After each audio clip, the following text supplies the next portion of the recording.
નમસ્કાર ખેડૂત મિત્રો, સ્વાગત છે તમારું ખેડૂત પરિચય યુટ્યુબ ચેનલમાં। આજે તારીખ 20 જાન્યુઆરીની આજની સવારની હવામાન અપડેટની અંદર માહિતી મેળવીએ તો ગુજરાતનું હવામાન આવનારા દિવસો દરમિયાન કેવું જોવા મળી શકે છે, ઠંડીમાં વધારો થશે કે ઘટાડો, સાથે જ તાપમાન કેટલું નોંધાશે તેની અપડેટ મેળવીશું। પવનની ઝડપમાં વધારો થઈ શકે છે, કયા વિસ્તારની અંદર ભારે પવન ફૂંકાવાની શક્યતા છે તેની પણ માહિતી મેળવીશું। ચેનલમાં નવા હોય તો ચેનલને સબસ્ક્રાઇબ કરી દેજો અને વિડીયોને લાઈક આપીને શેર કરી દેજો।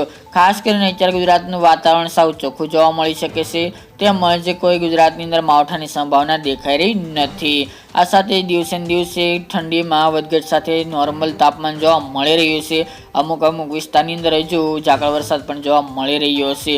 હજુ 2 દિવસ દરમિયાન ઝાકળ વરસાદની સંભાવના ઉત્તર ગુજરાતના વિસ્તારો, કચ્છના વિસ્તારો, તેની સાથે સૌરાષ્ટ્રના વિસ્તારોની અંદર પણ જોવા મળી શકે છે। જ્યારે પવનની ઝડપમાં પણ નોંધપાત્ર આગામી 2 દિવસની અંદર વધારો થાય તેવી સંભાવના દેખાઈ રહી છે અને 25 તારીખ સુધી ગુજરાતની અંદર ઝટકાના પવનો પણ ફૂંકાઈ શકે છે।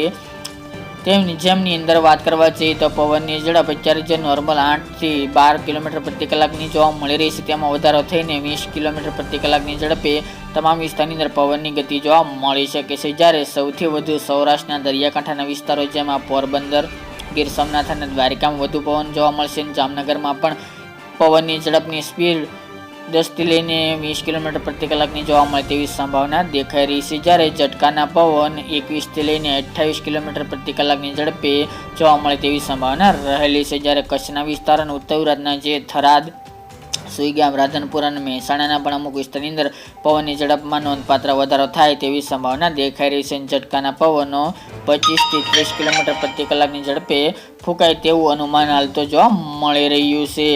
જ્યારે મિત્રો વાત કરવા જઈએ તો પવનની ઝડપ અન્ય વિસ્તારોની અંદર દક્ષિણ ગુજરાત, પૂર્વ ગુજરાત અને મધ્ય ગુજરાતના વિસ્તારોની અંદર સામાન્ય કરતાં વધુ જોવા મળશે। 10 થી લઈને 20 કિલોમીટર પ્રતિ કલાકની ઝડપે પવન ફૂંકાવાની સંભાવના દેખાઈ રહી છે।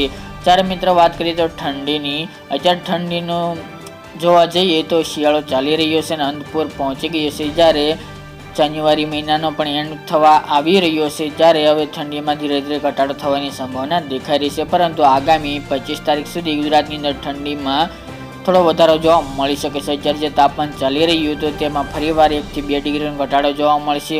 ઉત્તર ગુજરાત અને કચ્છનું તાપમાન નોર્મલ કરતાં પણ નીચું આવે તેવી સંભાવના છે। અત્યારે જે તાપમાન ચાલી રહ્યું છે તેમાં પણ 1 ડિગ્રીનો ઘટાડો થાય કચ્છ અને ઉત્તર ગુજરાતની અંદર તેવી સંભાવના દેખાઈ રહી છે। અત્યારની અપડેટ મુજબ વાત કરીએ તો ઉત્તર ગુજરાતના મોટાભાગના વિસ્તારની અંદર તાપમાન રાત્રિનું લઘુત્તમ 10 થી લઈને 13 ડિગ્રી જોવા મળશે। જેમાં સાબરકાંઠા, બનાસકાંઠા, પાટણ, મહેસાણા, સિદ્ધપુર, વડનગર, થરા, ભાંભર, સુઈગામ, પ્રાંતિજ, માણસા, હિંમતનગર, ખેડબ્રહ્મા, ઈડર, સિદ્ધપુર, આબુ, અંબાજી, અરવલ્લીના મોટાભાગના વિસ્તારનો પણ સમાવેશ જોવા મળી રહ્યો છે। જ્યારે કચ્છના નલિયા, ભુજ અને રાપરમાં પણ તાપમાન નોંધપાત્ર રીતે નીચું જોવા મળશે।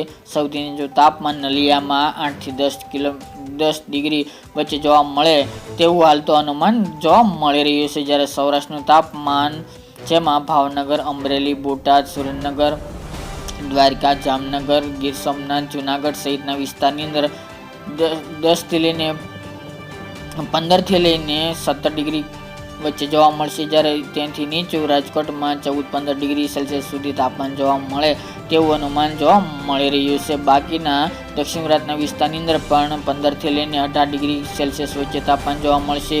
પૂર્વની અંદર દાહોદ, ગોધરા, છોટાઉદેપુર, મહીસાગર જિલ્લો, પંચમહાલ, લુણાવાડા, વડોદરા સહિતના વિસ્તારની અંદર તાપમાન 13 થી લઈને 15 ડિગ્રી વચ્ચે તાપમાન ચાલી શકે છે। અમદાવાદ, ગાંધીનગર અને ખેડા જેવા જિલ્લાઓની અંદર 13 થી લઈને 14-15 ડિગ્રી સેલ્સિયસ સુધી તાપમાન જોવા મળે તેવી સંભાવના આવનારી 25 તારીખ સુધી જોવા મળી રહી છે।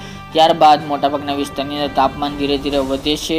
સાથે જ જે અત્યારે બપોર દરમિયાનનું મહત્તમ તાપમાન ચાલી રહ્યું છે તેમાં કોઈ પણ ફેરફાર થવાની સંભાવના દેખાઈ રહી નથી, જે 25 થી લઈને 28 ડિગ્રી વચ્ચે જોવા મળી રહી છે। તે પ્રમાણે આવનાર દિવસોમાં પણ આવી જ રીતે બપોર દરમિયાનનું તાપમાન જોવા મળે તેવી સંભાવના રહેલી છે। આમ ગણવા જઈએ તો ગુજરાતનું હવામાન સાવ સૂકું રહેવાની સંભાવના છે। બપોર દરમિયાન ગરમી જોવા મળશે, અમુક વિસ્તારની અંદર બફારાનું પ્રમાણ પણ જોવા મળે તેવું અનુમાન જોવા મળી રહ્યું છે। બાકીના દિવસો દરમિયાન રાત્રે તેમજ વહેલી સવારે ઠંડીની અનુભૂતિ થશે, ઠંડીનો ચમકારો જોવા મળશે। બાકી પવનની ઝડપમાં આગામી દિવસોની અંદર એટલે કે 1-2 દિવસની અંદર વધારો થાય તેવી અનુમાન જોવા મળી રહ્યું છે। જેમાં ખાસ કરીને સૌરાષ્ટ્રના દરિયાકાંઠાના વિસ્તારની અંદર પવનની ઝડપ નોંધપાત્ર વધી શકે છે, જ્યારે અન્ય વિસ્તારની અંદર નોર્મલ કરતાં પણ વધુ પવન જોવા મળી શકે છે અને ઉત્તર પૂર્વના પવન જોવા મળશે.